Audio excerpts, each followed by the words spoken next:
사무엘상 1장 21절부터 봉독해 드리겠습니다.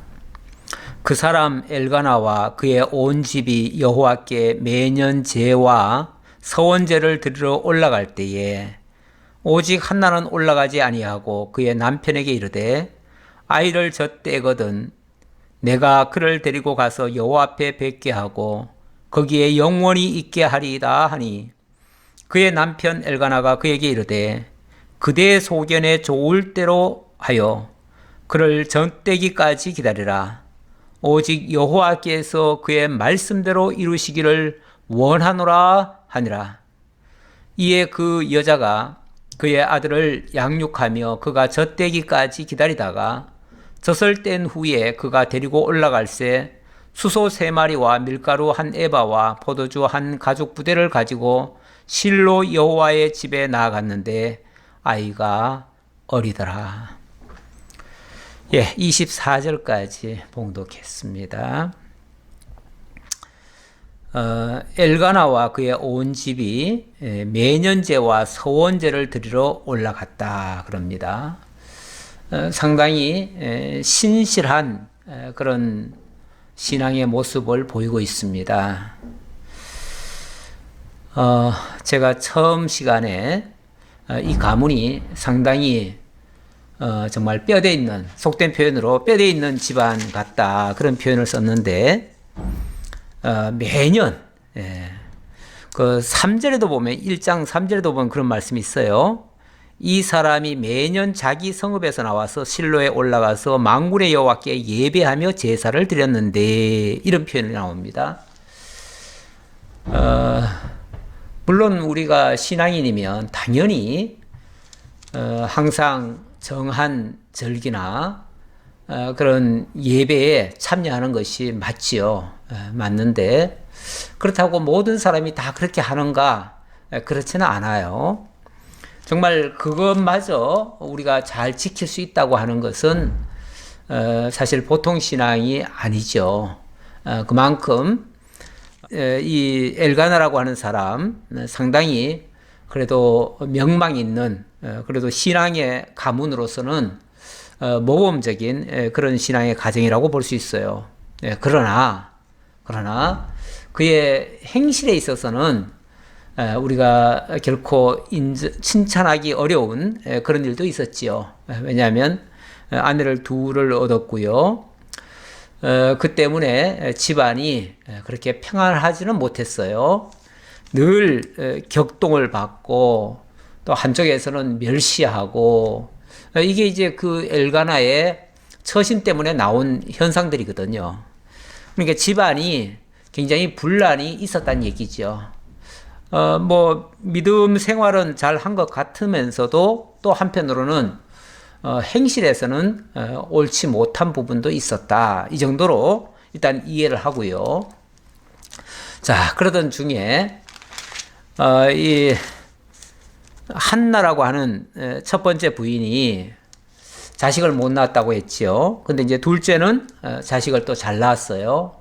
그러니까 아무래도 뭔가 조건이 좋은 사람은요, 조건이 좀 안 좋은 사람을 좀 무시하거나 멸시하는 경향이 있어요.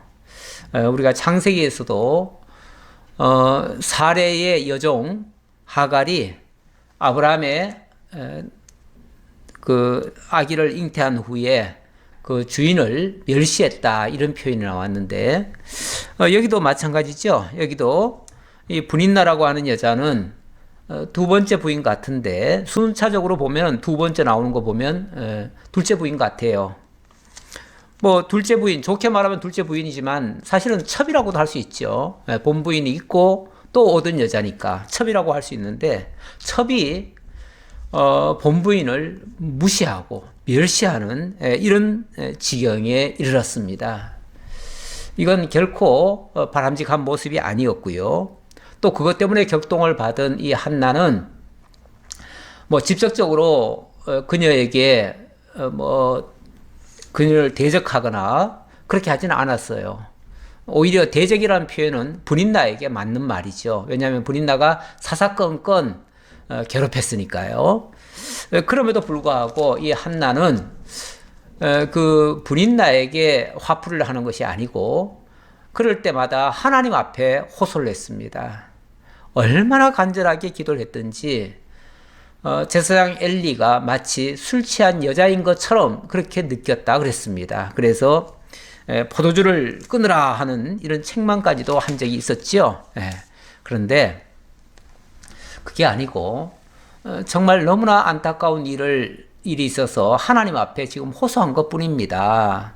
이렇게 이야기를 했어요. 그랬을 때 엘리 제사장이 축복을 하고 돌려보냈습니다. 그리고 이 한나는 그때 하나님께 서원 기도를 했었죠. 근데 하나님께서 어느 순간 들어주셨어요. 들어주셔서 지난주 마지막 부분에 그 19절 끝에 보면 여호와께서 그를 생각하신지라 한나가 임신하고 때가 이름에 아들을 낳아 사무엘이라 이름하였으니 드디어 하나님께서 응답하셨고 들으셨고 하나님이 들으셨다라는 의미에서 사무엘이라 세마 플러스 엘 이런 표현이라고 그랬죠. 이런 단어의 합성어가 사무엘인데 하나님이 들으셨다 라는 뜻으로 이름을 지었습니다. 철저히 하나님에 의해서 잉태된 아이라는 뜻이겠죠. 그러니까 인위적으로 자신의 노력과 그런 걸로 낳은 아들이 아니고 하나님이 주신 아들이다 라는 의미로 이름을 지었습니다. 자, 그리고 오늘 본문으로 들어갑니다. 21절. 그 사람 엘가나와 그의 온 집이 여호와께 매년 제와 서원제를 드리러 올라갈 때에 엘가나는 참 그래도 하나님 앞에서는 바르게 살려고 노력을 했던 사람인 것은 분명한 것 같아요. 왜냐하면 매년 제와 서원제를 빠지지 않고 하나님 앞으로 올라가서 드렸다고 하니까요. 그거는 굉장히 참 좋은 모습이죠. 아름다운 모습이에요. 그런데 그때에 오직 한나는 올라가지 아니했다. 올라가지 아니하고 그의 남편에게 이르되 아이를 젖대거든 내가 그를 데리고 가서 여호와 앞에 뵙게 하고 거기에 영원히 있게 하리이다 하니 매년 제에 아마 이 한나가 빠지지 않았던 것 같아요. 그런데 이번에는 제가 빠지겠습니다. 이번에는 가지 않겠습니다. 라고 말을 합니다. 왜냐하면 그 아기를 낳았다고 그랬죠. 아기를 낳았으니까 아무래도 지금은 지금 해산한 지 얼마 안 됐을 테고요. 또 조금 기간이 지났다 할지라도 지금은 아기가 있어요. 아기가 있는데 그 아기를 데리고 그 먼 거리 장거리를 다녀올 수가 없어요. 그리고 한번 가면 뭐 당일치기로 오늘날처럼 교통이 좋아서 누가 데려다 주고 데려오는 게 아니고 그야말로 자기 맨발의 힘으로 다녀와야 되거든요. 그러면은 이게 아기를 들쳐업고 가서 그렇게 하고 온다는 거는 현실적으로 어렵기도 해요. 그러니까 지금 형편상, 사정상 자녀를 데리고 지금 회마개를 가지를 못하는 건데 이걸 가지고 무슨 여호와께 드리는 제에 빠지면 안 된다. 절기를 안 지키면 안 된다. 뭐 이런 식으로 평가하거나 판단하는 것은 옳지 못하지요. 요즘 코로나 때문에 한국 사회에 특히 우리 기독교 쪽에서 굉장히 위기감을 가지고 있습니다. 왜냐하면 정부에서 이 방역 대책으로 이 교회에 많은 사람이 모이면 안 된다. 집단 숙박하거나 또는 음식을 먹거나 이런 것도 안 된다. 그러니까 일체 모임을 사실 못 갖도록 했었죠. 한동안. 그러다가 지금은 조금 풀려서 지금은 좌석의 3분의 1 정도만 참석해라. 또 얼마 전까지는 20명 이하만 참석해라. 이 정도로 얘기를 했었어요. 그러다 보니까 이거 정말 종교 탄압 아니냐. 특히 다른 종교에는 그렇게까지 안 하는데 기독교에 유독 그렇게 하는 거 보면 이거 기독교 탄압하는 거 아니냐.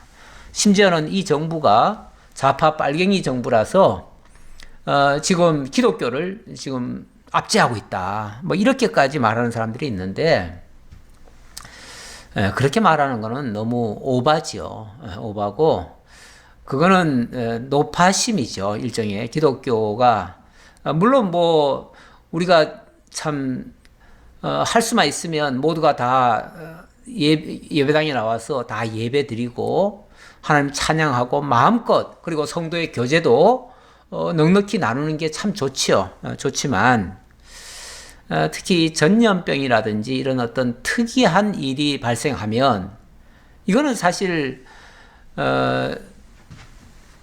이거는 인위적으로 우리가 어떻게 할 수 있는 방법이 없어요. 그럴 때는 우리가 같이 조심을 해줘야지요. 그렇게 해서 그렇게 하는 것이 맞고요. 그리고 기독교 역사상에서도 보면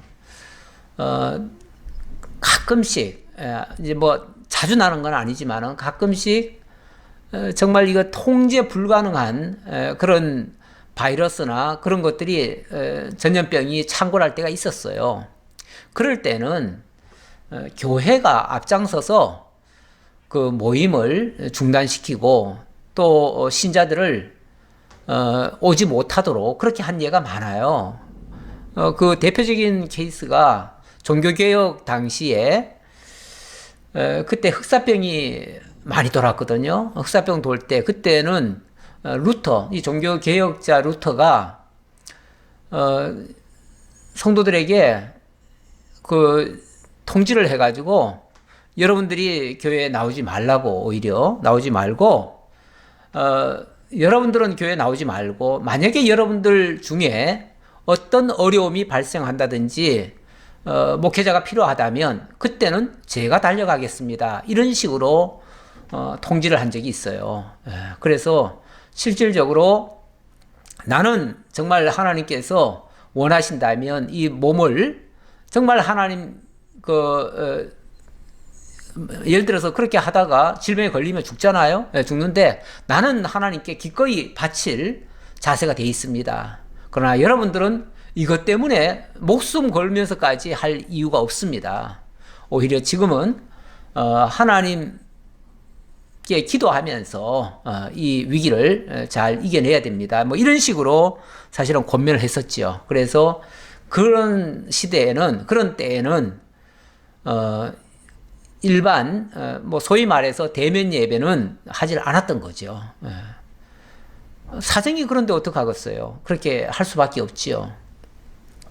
지금 한나도 어떤 면에서 뭐 평소 같으면 당연히 가야지요. 당연히 가서 매년 제의에 참여를 해야지요. 하지만 지금은 아기를 낳아서 이제 길러야 되는 그런 입장입니다. 아기를 데리고 먼 걸 다녀올 수도 없고요. 현실적으로 어려워요. 그러면 당연히 지금은 아기를 키울 때예요. 키울 때니까 아기 키우는데 전념하겠다. 이게 잘못된 거 아니에요. 지극히 정상이고 바람직한 상식적인 이야기예요. 이거 가지고 뭐 신앙이 있니 없니 믿음이 있니 없니 이렇게 판단하는 것은 매우 부적절한 그런 기준입니다. 그래서 저는 일부 교회가 염려하는 대로 일부 목회자들이 염려하는 대로 정부의 어떤 방침을 노골적으로 거부하고 대적하고 하는 행위들 이거는 오히려 매우 부적절한 행동이다라고 말씀드리겠습니다. 그리고 오늘날처럼 이렇게 매주 사실 교회에 이렇게 가는 예는 역사적으로 그렇게 오래되지 않았어요. 예수님 그 초대교회 탄생 이후에 바로 그런 제도가 정착이 되긴 했는데 그렇다고 해가지고 항상 그렇게 하라는 거는 또 아니에요. 지금 본문에만 해도 매년 제와 그런 어떤 서원제를 드리러 올라갔다고 했는데 이거는 1년에 많아야 한 3번 정도, 서너 번이에요. 조금 더 많으면은 뭐 아마 한 많아도 10번 아래일 거예요. 그러니까 지금 오늘날처럼 1년에 52주인가요? 53주인가요? 예, 그 53주를 정말 한 주만 빠지면은 마치 믿음 없는 것처럼 그렇게 평가하는 것은 매우 잘못된 해석입니다. 중요한 것은 정말 우리의 신앙이 어떤 상황에서도 변치 않느냐가 중요한 거지. 아니 교회 출석 한 번 빠지고 안 빠지고라 가지고 그거 가지고 무슨 생명까지 연결해 가면서 뭐 심지어 제가 전에 배울 때는 그렇게 배웠어요. 뭐 예배당 한 번 빠지면은 천국 가는 사다리가 하나 떨어져 가지고 그만큼 천국 들어가기가 어려워진다. 뭐 이렇게까지 제가 배운 적이 있는데 이거야말로 말도 안 되는 뭐 비유라고 할 수 있겠죠. 그 뭐 비유도 아니고 뭐라고 해야 되나요? 그거는 성도들한테 협박하는 거예요. 그렇게 되면 그렇게 말하면 안 되지요. 물론 성도들이 교회 오기 싫어가지고 이런저런 핑계로 그래서 뺀다고 하면 그거는 뭐 정말 믿음 없는 행동일 수 있지요. 그러나 교회를 오고 싶은데 여러 가지 사정상 정말 도저히 교회를 갈 수 있는 입장이 못 돼요. 형편이 그렇게 허락이 안 돼요.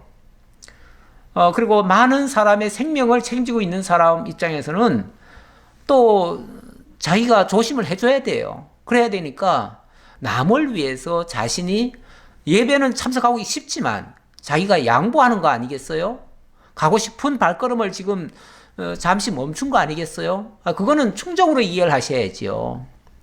고의적으로 빠지려는 게 아니고 정말 교회를 가고 싶은데 사회적 여건상이 그걸 허락을 안 하는 거예요. 그래서 못하는 것 뿐이지 그걸 믿음 없다고 평가하는 것은 옳지 못하다. 중요한 것은 우리의 마음 중심이 변치 않는다면 전혀 하등 상관이 없다. 그러니까 마음이 변치 않고 우리의 믿음이 변치 않으려면 설령 우리가 대면 예배를 못한다 할지라도 말씀은 계속 유지가 돼야지요. 말씀은 계속 들어야지요. 그런데 교회 안 간다는 핑계로 말씀도 포기하고 아예 안 듣고 거리를 멀리하고 또 그게 습관이 되고 나중에는 좋은 환경이 됐는데도 불구하고 일부러 이제 다시는 이제는 안 다니겠다 이런 식으로 한다면 그거야 정말 믿음이 그야말로 정말 사라진 거죠. 사라진 모습인데 그렇지만 않다면 전혀 문제 삼을 일은 아니다 라고 말씀드리겠습니다. 오늘 한나의 사례를 보더라도 한나가 믿음이 결코 떨어지지 않았습니다. 그럼에도 불구하고 지금은 이 아기를 키우는 것이 우선이다. 그렇다고 하나님 안 믿는다는 거 아니고요. 하나님 경외하지 않는 게 아니에요. 그 중심은 그대로 있으면서 지금은 젖될 때까지 젖때거든 제가 가겠습니다. 그때까지는 제가 당분간 가지 않겠습니다. 라고 지금 말하는 거 아니겠어요? 그게 뭐가 잘못됐어요? 지극히 정상이지요. 그래서 22절 다시 볼게요. 오직 한나는 올라가지 아니하고 그의 남편에게 이르되 아이를 젖때거든 내가 그를 데리고 가서 여호와 앞에 뵙게 하고 거기에 영원히 있게 하리이다 하니 그의 남편 엘가나가 그에게 이르되 그대의 소견에 좋은 대로 하여 그를 젖되기까지 기다리라. 오직 여호와께서 그의 말씀대로 이루시기를 원하노라 하니라. 예. 그 남편이 봐도 그거는 굉장히 정당하기 때문에, 그렇게 하세요. 하고서, 당신 좋은 대로, 당신 소견에 좋은 대로. 근데 이 소견에 좋은 대로라는 이 표현은 사실 이 사사기 내내 나오는 표현인데요. 이 표현은 썩 좋은 표현은 아니에요. 예. 왜냐하면 각자 자기 소견에 옳은 대로라는 뜻이잖아요. 이거는 기준이 하나님의 기준은 아니에요. 자기 소견에 옳은 대로라는 표현이기 때문에 그래서 이렇게 표현하는 것은 옳지는 않은데 그러나 그럴 만한 충분한 사정을 이해하고 그걸 이해하고 허락하는 그런 입장이죠. 그런 입장에서의 표현이에요. 그러니까 뭐 이 문자를 가지고 지금 지적할 수는 없지요. 이 중심을 이해를 해야 되는데 중심은 뭐 지금은 아기를 키우기 위해서 당분간 지금 해막을 가지 못하겠습니다. 라고 하니까, 아, 그렇게 하라고, 그 젖을 뗄 때까지 집에 머물면서 기다리라고 표현했죠. 그를 젖대기까지 기다리라. 이 표현은 그때까지는 집에 있으면서 하나님 경외하면서 자녀도 잘 양육해라 하고서 그렇게 표현을 한 거지요. 그러면서 오직 여호와께서 그의 말씀대로 이루시기를 원하노라. 변함없이 하는 말은 오직 여호와께서 그의 말씀대로 이루시기를 원하노라. 이거 굉장히 중요한 말이죠. 지금 그 한나의 소원대로 되라라는 것도 아니고요. 엘가나가 자기 생각대로 됐으면 좋겠다라는 것도 아니에요.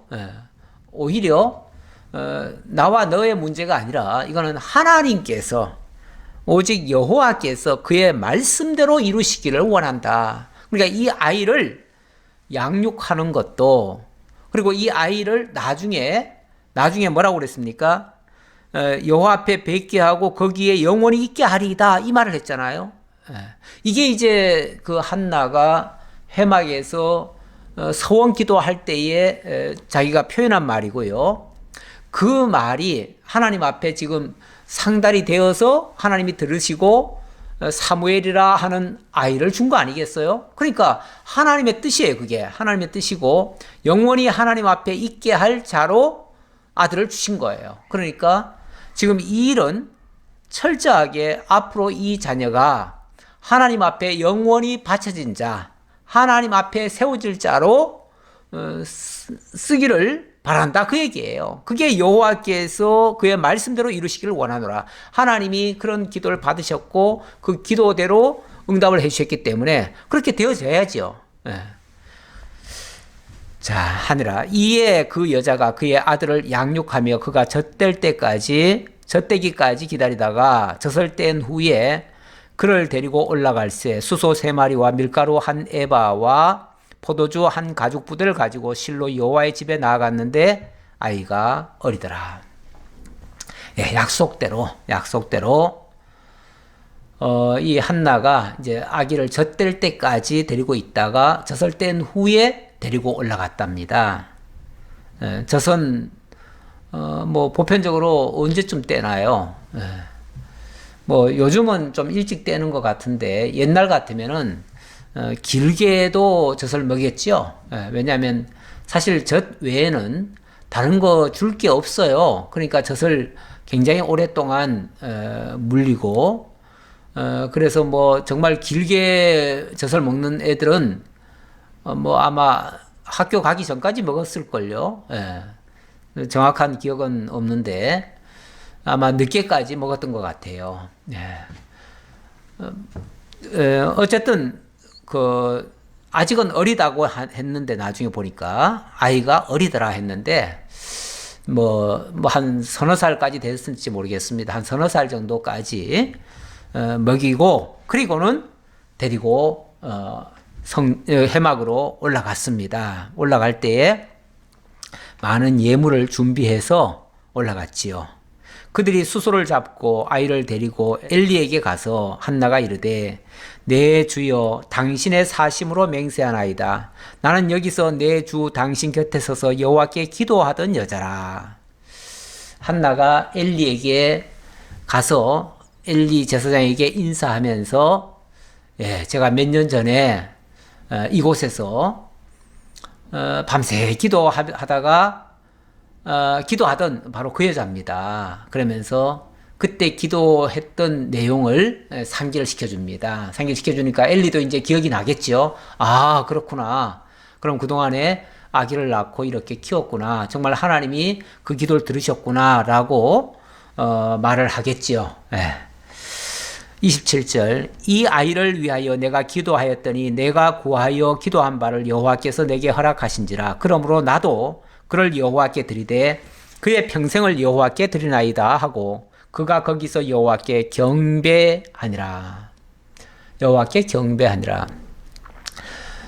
이제 제가 몇 년 전에 뭐 한 3년 됐다고 치면 3년 전에 뭐 이제 아기까지 낳았으면 한 4년 전이 되겠지요. 한 1년 동안 또 아기를 뵀으니까 한 4년 전에 제가 기도하던 여잔데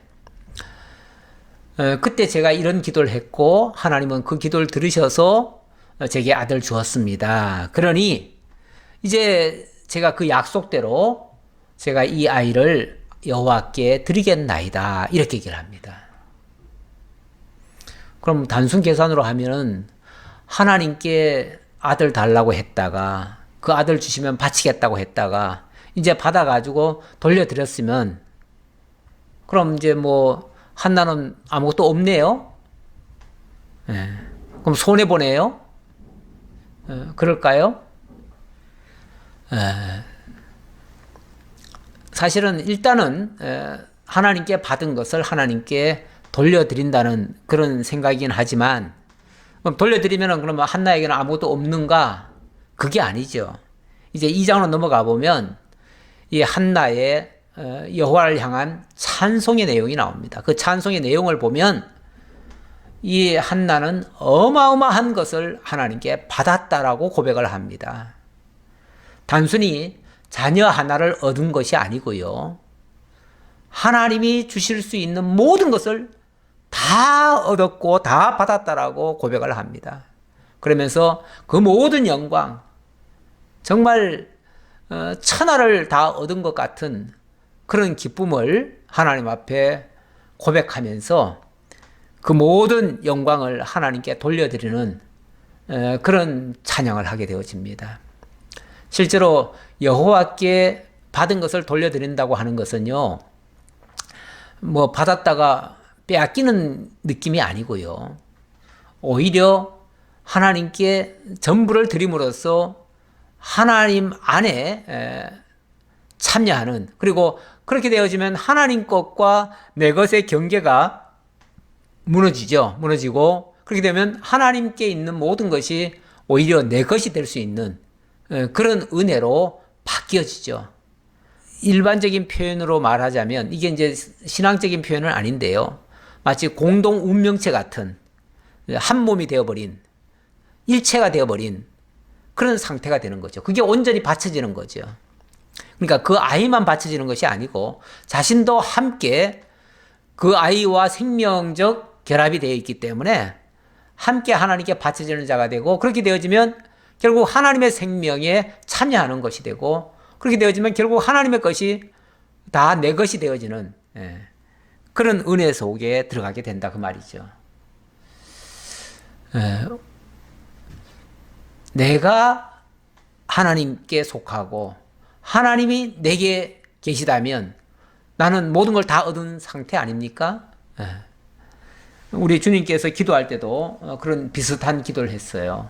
내가 아버지 안에, 아버지께서 내 안에 함께 계시다. 뭐 이런 표현을 썼는데, 뭐 그런 개념이라고도 볼 수 있겠습니다. 자, 2장의 내용은 드디어 한나가 그 아이 사무엘을 하나님 앞에 바치고, 그리고 너무너무 기뻐하며 찬양하며 영광 돌리는 그런 기도의 내용이 되겠습니다. 기도의 찬송이 있죠. 한나가 기도하여 이르되 내 마음이 여호와로 말미암아 즐거워하며 내 뿔이 여호와로 말미암아 높아졌으며 내 입이 내 원수들을 향하여 크게 열렸으니 이는 내가 주의 구원으로 말미암아 기뻐함이니이다. 보세요. 이 한나가 지금 깨달은 내용이 뭐냐면, 지금 하나님께로부터 받은 것을 하나님께 드림으로 나는 이제 빈털터리고 아무것도 없다가 아니라 내 마음이 여호와로 말미암아 즐거워하며 너무너무 기쁨에 지금 가득 차 있다는 얘기죠. 내 뿔이 여호와로 말미암아 높아졌으며 내 뿔, 내 권세, 내 주권, 내 모든 능력 이런 것들이 내게 충만해졌다 그런 얘기죠. 소위 나의 프라이드가 굉장히 높아진 거예요. 자존감이 엄청 높아진 거예요. 여호와로 말미암아 높아졌으며 내 입이 내 원수들을 향하여 크게 열렸으니, 전에는요 분인나가 그렇게 대적을 하고 그렇게 괴롭히는데도 말 한마디를 못했어요. 뭐 착해서만 못한 게 아니고 사실 기가 죽었던 거죠. 기가 죽어서 말도 나오질 않는 거죠. 그냥 억울하다고 호소도 못해요. 사례 같으면은 하가를 그냥 책망하고 내쫓기더라도 하는데 지금 이 한나는 그렇게도 못했네요. 그냥 일방적으로 당하기만 하고 입에서 말도 안 나오고 그러니까 항변조차 못하고 아마 속으로 응어리가 돼 있었겠죠. 우리 옛날에 저희 어머니도 그런 말씀 많이 하셨는데요. 이 가슴에 이 화가 뭉쳐가지고 화병이 나가지고 왜냐하면 이걸 어디 풀 데가 없어요. 우리네 부모님들 세대에 우리 조상 세대들은 여자분들이 대부분 그랬어요. 그때는 억울한 일을 당해도 하소연도 못했어요. 만약에 무슨 말을 조금이라도 불평스럽게 하면 칠거지약으로 걸어가지고 그냥 소박도 내치기도 하고 그랬거든요. 그러니까 누구한테 가서 말을 하겠어요. 기껏 한다는 것이 우물가에 가서 애꿎은 방맹이 가지고 빨래만 두들겼지요. 그러면서 아이고 내 팔자야 내 팔자야 하는 식의 그런 하소연만 했지요. 그런데 이제는 내 입이 내 원수들을 향하여 크게 열렸다. 이거는 이제 자신감이 생겼다 그 얘기죠. 그렇다고 해가지고 이제는 내가 힘이 세졌으니까 저 상대방을 이제 잡아야지 이렇게 나왔다는 게 아니고요.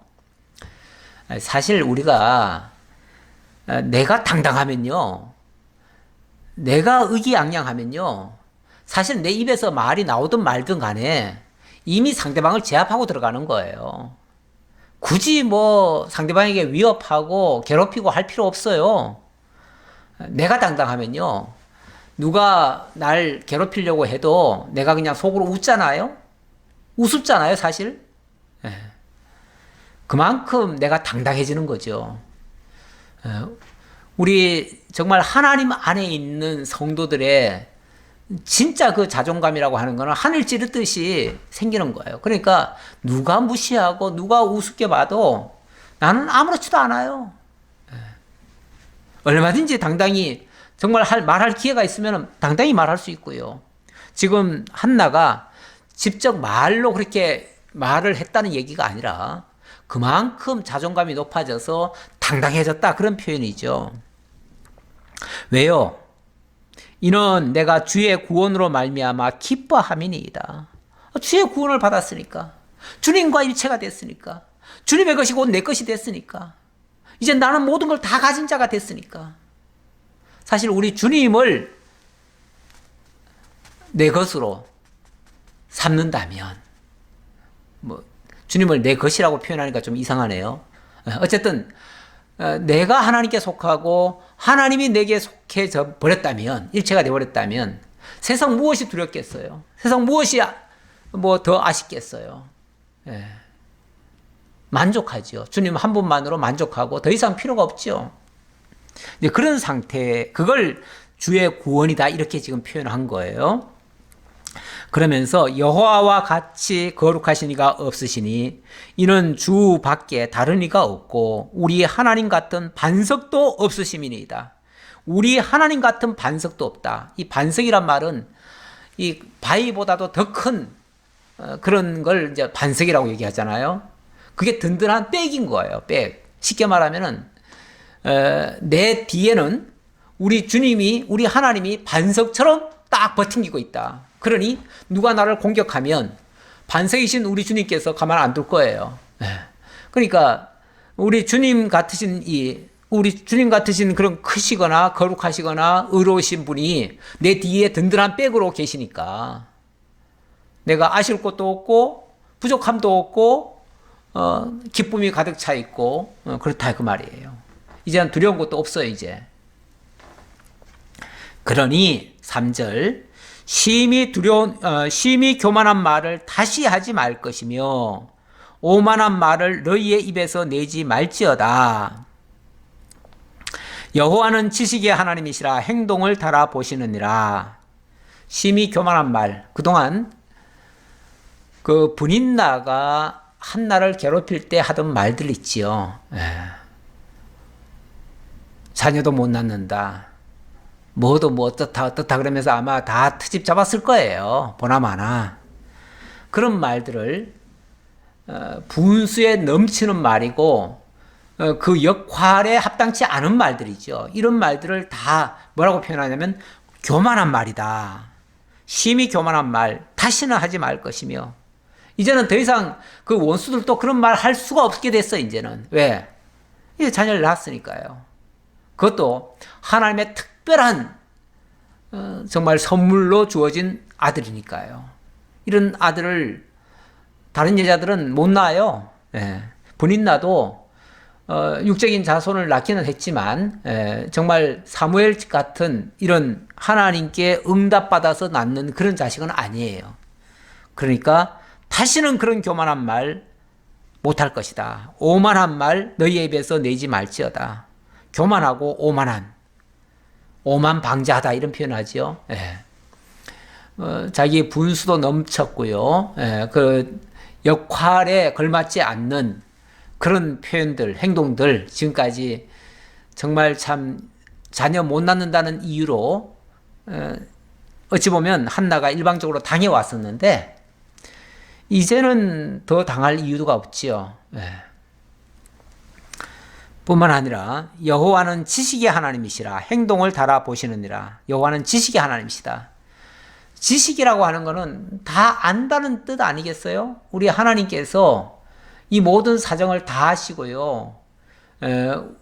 그들의 그 악한 생각도 아시고 그 한나의 그 순수한 마음도 다 아시고 사실 우리가 세상은 날 몰라줘도 안 알아줘도 우리 하나님만 날 알아주신다면 세상에 뭐가 두렵겠어요? 뭐가 아쉽겠어요? 뭐가 불편하겠어요? 하나님 알아주시는데 하나님이 정말 지식의 하나님이시라 모든 걸 다 아시고요. 우리의 행동 거지를 다 달아보신다. 그러니까 사람이라고 하는 게 그 어떤 행동, 사람이 하는 행동이라고 하는 것이 사실은 그가 알고 있는 지식과 그 사상과 그 생각과 이런 것들의 결합체잖아요. 그런 것들의 결과물인데 그러니까 마음이 옳지 않은 사람에게서는요 반드시 옳지 않은 행동이 나올 수밖에 없고요. 그런데 이 모든 것을 우리 하나님은 다 아신다는 거죠. 분인나의 그 잘못된 생각들 하나님 다 아신다는 거죠. 그리고 거기에 적절하게 하나님이 맞춰서 하나님이 대우해 주실 것이라고 믿고 있는 거죠. 그러면서 용사의 활은 꺾이고 넘어진 자는 힘으로 띠를 띠도다. 풍족하던 자들은 양식을 위하여 품을 팔고 줄이던 자들은 다시 줄이지 아니하는도다. 전에 임신하지 못하던 자는 7을 낳았고 많은 여자를 둔 자는 세약하도다. 지금 약 3가지 예를 들었는데요. 용사의 활은 꺾이고 넘어진 자는 힘으로 띠를 띈다. 이게 뭔가 전세가 역전이 된 거죠. 상황이 정반대가 되어버린 거죠. 용사는 활을 가지고 막 사람을 공격하다가 말고 갑자기 그 활이 줄이 끊어졌든지 뭐 하든지 하면서 무용지물이 되어버렸어요. 그 활이 무용지물이 되고 오히려 그것 때문에 넘어졌던 자, 그 활 때문에 숨어있던 자는 일어나가지고 그 반격을 하게 됐다. 그 얘기예요. 뿐만 아니라 풍족하던 자들은 양식을 위하여 품을 팔고 이것도 이제 전세가 역전이 돼버렸죠. 그 다음에 줄이던 자들은 다시는 줄이지 않게 됐다. 이 정반대가 됐다. 어쩌면 세상이 뒤집어진 상태가 돼버렸어요. 하나님을 만나기 전 상태와 하나님을 만난 이후 극과 극으로 180도 반전이 되어집니다. 하나님 밖에 있는 자는 현재는 잘 되는 것 같으나 잠시 후 하나님을 아는 자에 의해서 오히려 공격을 당하게 될 거예요. 그러니까 정반대가 된 거예요. 전에 임신하지 못하던 자는 7을 낳았고 많은 자녀를 둔 자는 세약하도다.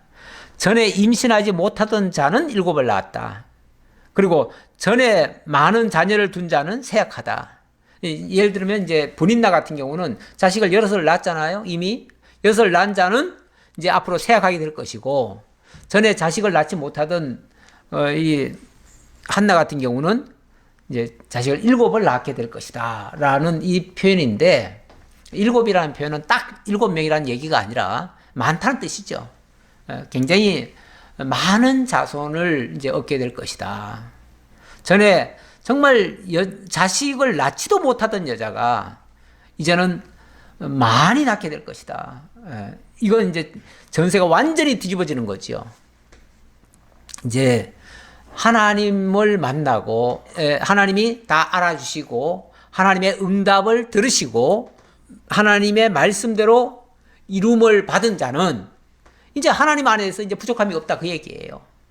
자녀 필요하면 얼마든지 주실 수 있고, 물질 필요하면 또 얼마든지 줄 수 있고, 권세도 필요하면 하나님 얼마든지 줄 수 있고, 이제 하나님 만난 자는 하나님 안에서 모든 것이 풍요로울 수 있고, 하나님이 없는 자는요, 자기가 가진 게 그게 전부예요. 그게 전부인데 지금은 대단한 것 같지만 잠시 후 하나님의 심판대 앞에 가면요, 너무너무 초라해진 상태가 돼버려요. 그렇게 될 거라 그 소리예요. 지금 당장 뭐 세상이 뒤집어진다는 얘기가 아니고 우리 하나님이 그렇게 역사를 바꾸신다, 그 얘기죠. 6절, 여호와는 죽이기도 하시고 살리기도 하시며 수월에 내리기도 하시고 거기서 올리기도 하시는도다. 우리 하나님 하시는 일, 뭐 죽이기도 하고 살리기도 하고 또 수월로 내려가기도 하고 또 거기서 수월에서 끌어올리기도 하고, 이 수월이라고 하는 거는 다른 말로 하면 끝없는 무저갱 또는 지옥이라고도 표현할 수 있어요. 그런 곳. 그건 심판의 장소죠. 심판의 장소인데 우리 하나님이 하실 수 있는 능력이 한도 끝도 없어요. 그래가지고 멀쩡하던 사람 죽일 수도 있고요. 또 죽었던 사람 살릴 수도 있고요. 또 뭐 이 땅에서 쟁쟁거리고 이러던 사람들 저 수월까지 내려보낼 수도 있고요. 또 이미 수월에 가 있는 자를 끌어올려 줄 수도 있어요. 이런 것들이 다 이 세상 사람들의 노력과 능력에 의해서 되는 게 아니고 바로 하나님이 그렇게 하시는 거다. 하나님은 그렇게 하시는 절대 주권자이시고 전능자이시다라는 이런 고백이죠. 이걸 우리 한나가 깨달은 거예요. 사실 한나가 브린나처럼 평소에 자녀를 잘 낳는 여자라면 하나님 앞에 기도할 일도 없고요. 또 이런 하나님의 놀라운 이런 은혜를 받을 일도 없어요. 깨닫지도 못하죠, 당연히. 그러니까 사실 그때 자녀가 없었고 또 그것 때문에 기도했고 기도의 응답을 통해서 하나님 발견한 거 얼마나 잘 됐는지 몰라요. 그러니까 단기적으로 내 눈앞에 뭐가 이루어져서 잘 된 게 아니고 궁극적으로 하나님을 만나고 하나님 안에 속하게 됐고 하나님의 것을 소유하게 된 이런 사람의 행복에 대해서 이렇게 지금 표현을 하는 거예요. 진짜 하나님 깨달으면 이런 고백이 안 나올 수가 없는 거죠. 8절입니다. 가난한 자를 진토에서 일으키시며 빈궁한 자를 거름더미에서 올리사 귀족들과 함께 앉게 하시며 영광의 자리를 차지하게 하시는도다. 땅의 기둥들은 여호와의 것이라 여호와께서 세계를 그것들 위에 세우셨도다. 뿐만 아니라 하나님의 능력은 정말 무한해서요. 무한대예요. 무한대여서 가난한 자를 진토에서 일으키실 수도 있다. 또 그런가 하면 빈궁한 자를 거름더미에서 올리사 귀족들과 함께 앉게 하시며 영광의 자리를 차지하게도 하실 수 있다.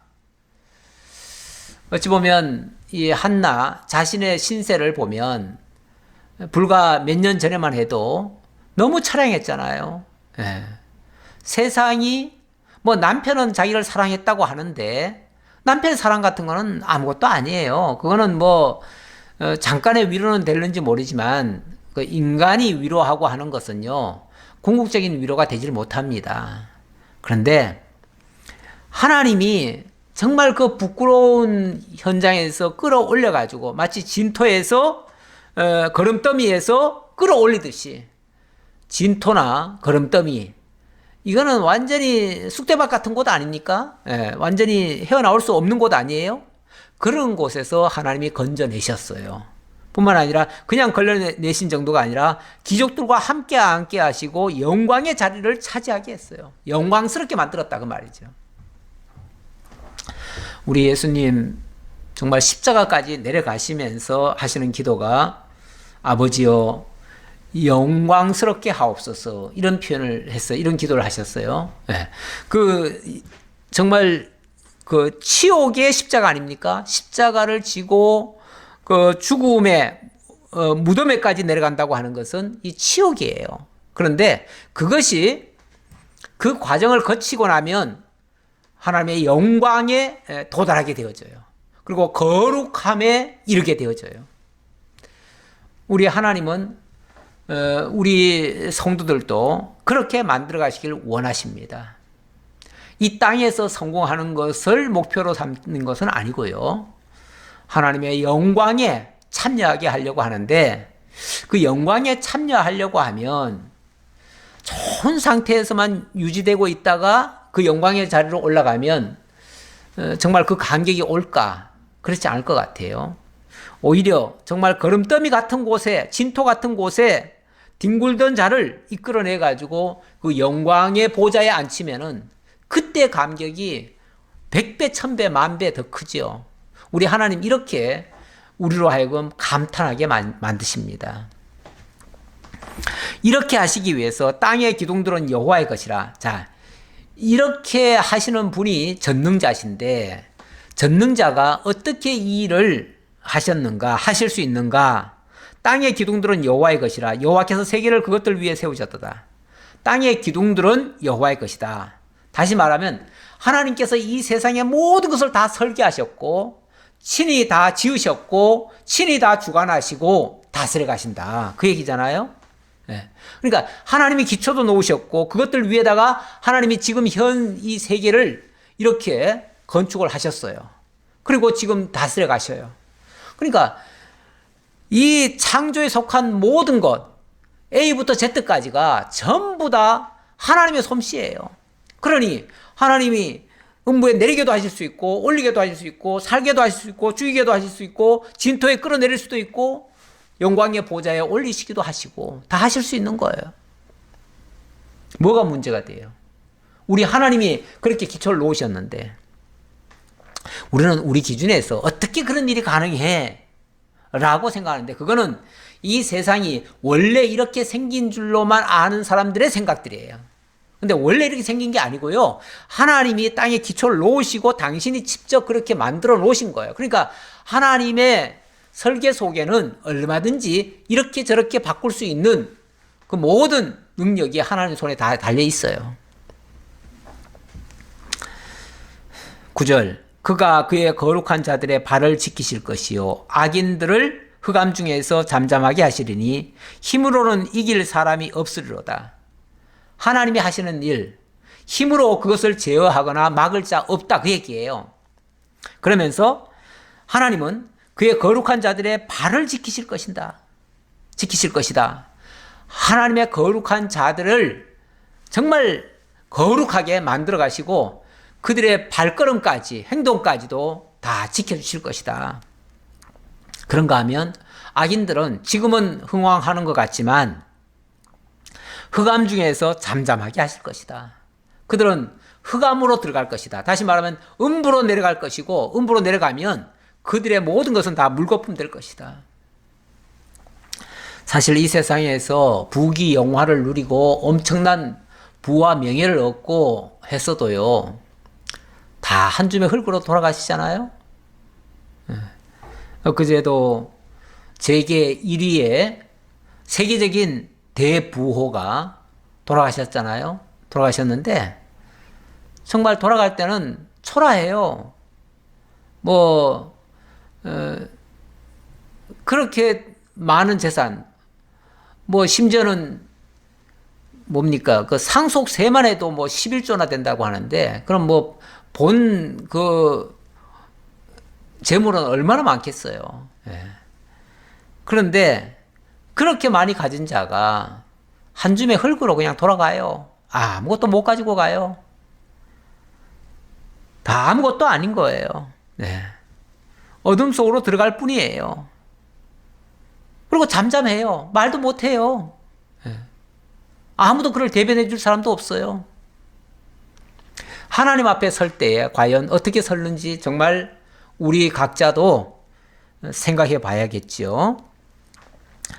여호와를 대적하는 자는 산산이 깨어질 것이라. 하늘에서 우레로 그들을 치시리로다. 여호와께서 땅 끝까지 심판을 내리시고 자기 왕에게 힘을 주시며 자기의 기름 부음 받은 자의 뿔을 높이시리로다. 우리 하나님, 그렇기 때문에 이렇게 전능하신 분, 그분을 대적하고는 살 자가 없습니다. 그분을 만약에 대적하려고 생각했다면 산산이 깨어질 겁니다. 그분은 땅끝까지 심판을 내리시고 자기 왕에게 힘을 주시며 자기의 기름 부음 받은 자의 뿔을 높이시는 분이에요. 지금 여기 자기의 기름 부음 받은 자의 뿔을 높이실 것이다 라고 했는데 아직은 지금 왕도 없고 아무것도 없잖아요. 그런데 이제 뿔을 높이실 것이다. 기름 부음 받은 자의 뿔을 높이실 것이다. 이게 이제 예언의 말씀이죠. 어찌 보면 이 한나의 기도는요, 그냥 한 사람의 그냥 소박한 기도가 아니고 이제 앞으로 펼쳐질 역사에 대한 예언의 말씀이에요. 그래서 이 사무엘이 이제 할 일이 뭐냐면 기름 부어 왕을 세우는 일을 할 거예요. 누구에게? 이제 사무엘을 통해서 기름 부음 받은 자 다윗에게 기름을 부어서 그의 뿔을 높일 거예요. 그 왕될 그에게, 자기 왕에게, 그 말이죠. 왕될 그에게 힘을 주시며, 그 직전에는 여호와께서 땅 끝까지 심판을 내리시고, 그러니까 합당치 못한 자들에게는 심판을 내려가지고 끌어내리고, 아까 죽이기도 하고 살리기도 한다고 그랬잖아요. 그러니까 정말 합당치 못한 자는 왕자리에 있어도 끌어내려버리고, 정말 힘도 없고 나약하지만 왕이 될 자는, 예정된 자는 하나님께서 진토에서 끌어올려가지고 높은 자리에 올릴 거죠. 바로 그렇게 될 자가 누굽니까? 다윗이에요. 끌어내릴 자는 사울이고요. 그렇게 해서 기름 붓는 자는 사무엘이고요. 지금 사무엘과 사울과 다윗에 대한 예언의 말씀이다. 이렇게 보시면 되겠습니다. 엘가나는 라마의 자기 집으로 돌아가고 그 아이는 제사장 엘리 앞에서 여호와를 섬기니라. 이렇게 해서 젖을 뗄 때쯤 돼가지고, 젖을 떼고 난 다음이죠. 젖을 떼고 난 다음에 여호와 앞에 와서 하나님께 경배하고, 그리고 이 아이는 이제 하나님께 맡겨드리는 거죠. 맡겨드리고 이제 하나님의 사람으로 완전히 이제 하나님께 그 서원한 대로 넘겨드리는 일입니다.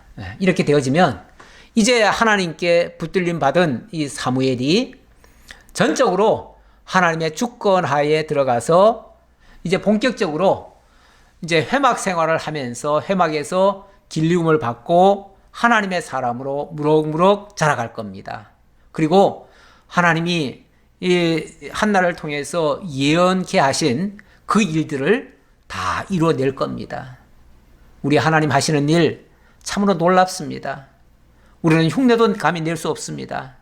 하지만 우리 하나님은 죽이기도 하시고 살리기도 하시고 낮추기도 하시고 높이기도 하시는, 그리고 가난하기도 하시고 부하기도 하시는, 낮추기도 하시고 높이기도 하시는 이런 하나님이신 것을 기억하시고, 우리는 어떤 상황에 놓여 있더라도 그 상태에 절망하지 마시고, 그 상황이 안 좋다고 해서 그것 때문에 낙심하지 마시고, 하나님이 해가시는 궁극적인 그 승리의 자리에 우리가 함께 참여할 것임을 기억하시고, 그 하나님과 함께라면 세상 그 무엇이 없어진다 하더라도 우리는 두려워할 것이 없어요. 왜냐하면 그분이 나의 든든한 반석이니까요.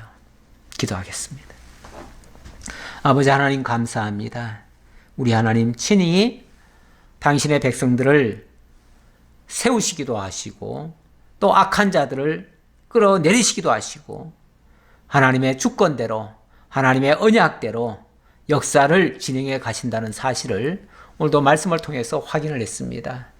그러기에 우리가 어떤 형편에 처하든지 어떤 일들을 만나든지 두려워하지 아니하고 하나님의 약속을 믿으며 하나님의 능력을 따라서 하나님의 영광을 맛보고 찬양하는 그러한 신실한 성도들 다 될 수 있도록 인도해 주옵소서. 지금 세상이 매우 복잡하고 어렵게 전개되고 있습니다. 여러 가지 복합적인 어려운 일들 지금 계속해서 발생하고 있사온데 그럼에도 불구하고 우리 성도들 변함없이 믿음 지키며 하나님 영광 깨닫고 찬양하는 그 일, 그것이 우리의 본분임을 기억하고 우리의 본분 벗어나는 교만한 행동하지 않도록 인도하시고 늘 겸손히 하나님 앞에 순종할 줄 아는 착한 우리 성리로교회 성도들 다 될 수 있도록 인도해 주옵소서. 감사드렸고 예수님의 이름으로 기도하옵나이다. 아멘.